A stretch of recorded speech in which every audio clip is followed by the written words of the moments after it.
यो भिडियो चाहिँ मैले आज दानाको बिरुवाहरू लगाएको बगान यो चाहिँ तपाईलाई जानकारी गरौँ। चैनपुर नगरपालिका वडा नम्बर 11 अन्तर्गत यो चिचुवा भन्ने ठाउँमा मुकुन्द त्रितालले दानाको बिरुवाहरू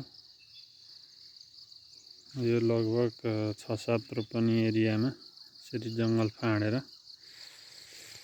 दानाका बिरुवाहरू लगाएको छ। र यी दानाका बिरुवाहरू चाहिँ तपाईको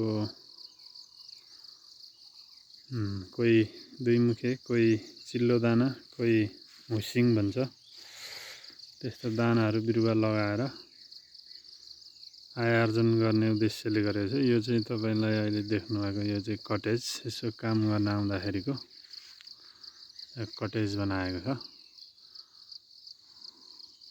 दानाका बिरुवाहरू हेर्नुस् यत्रो भइसकेको छ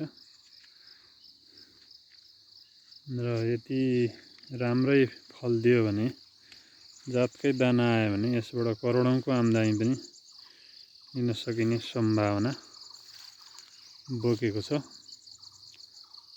नेपालमै केही गरौँ भन्ने युवाहरूको लागि यो अत्यन्तै ठुलो अवसर हुन सक्छ।